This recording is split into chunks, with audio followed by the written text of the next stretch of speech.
apa namanya sengketa ini itu diselesaikan dengan cara ini ya? Iya. Oke, gitu. Yes.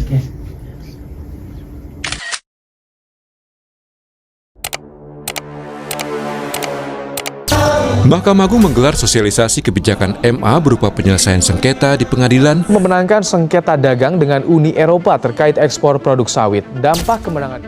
Dunia digital terus berkembang dengan cepat. Istilah seperti e-commerce dan berbagai layanan lainnya jadi bagian penting dari kehidupan kita sehari-hari. Tapi, dengan berkembangnya bisnis digital, ada satu hal yang tidak bisa kita hindari, yaitu sengketa hukum. Lalu, jalur manakah yang efektif, efisien, dan cepat untuk menyelesaikan sengketa hukum ini? Sengketa hukum lahir atas adanya konflik antara dua individu atau lebih. Sedangkan dalam bisnis digital, sengketa hukum bisa terjadi karena banyak hal. Bisa karena pelanggan merasa tertipu dengan produk yang tidak sesuai, pembayaran yang bermasalah, atau bahkan pelanggaran hak cipta. Bayangkan deh, kamu berbelanja online dan lihat iklannya super meyakinkan. Tapi, pas barangnya datang, jauh banget dari apa yang kamu harapkan. Nggak sesuai, kualitasnya jelek, atau malah barangnya nggak dikirim sama sekali. Tentu seandainya kamu ada di posisi itu, kamu butuh keadilan dong. Nah, penyelesaian sengketa ini ada beberapa jalur, yakni litigasi dan non-litigasi. Salah satu cara menyelesaikan sengketa adalah secara litigasi. Litigasi adalah proses penyelesaian sengketa melalui jalur pengadilan. Jadi, kamu akan melalui prosedur yang formal dan prosesnya juga cukup panjang loh.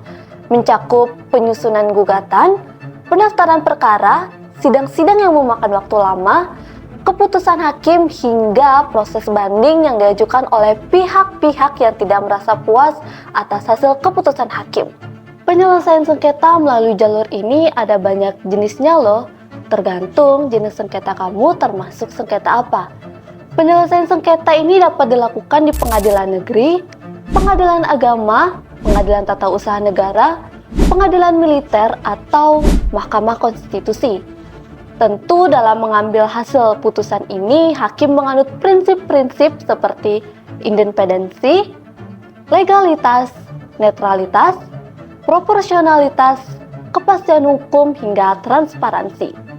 Memang, penyelesaian sengketa melalui jalur ini terbilang cukup lama dan memakan biaya yang banyak. Namun, hasil putusan yang akan kamu dapatkan nantinya bersifat win-lose solution dan mengikat. Tapi ya, nggak semua sengketa harus berujung di pengadilan.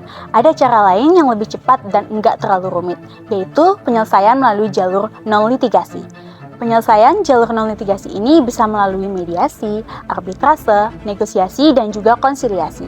Di sini, kedua belah pihak duduk bersama dengan mediator atau penasihat, kemudian berdiskusi untuk mencari sebuah solusi.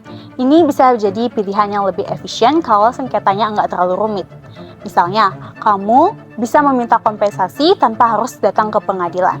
Proses ini jauh lebih cepat dan tentu saja biayanya lebih rendah daripada melalui jalur litigasi. Penyelesaian melalui jalur ini memang tidak bersifat kuat karena nggak ada hukum yang mengikat.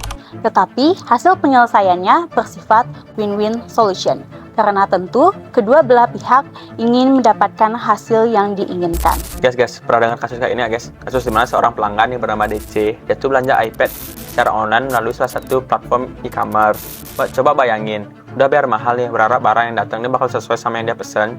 Nyatanya tuh, barang tersebut nggak pernah sampai di tangan kita. Begitupun dengan kasus DC, barang yang ia beli itu nggak pernah sampai di tangannya. DC itu mulai kebingungan dia, apa yang harus dilakuin nih?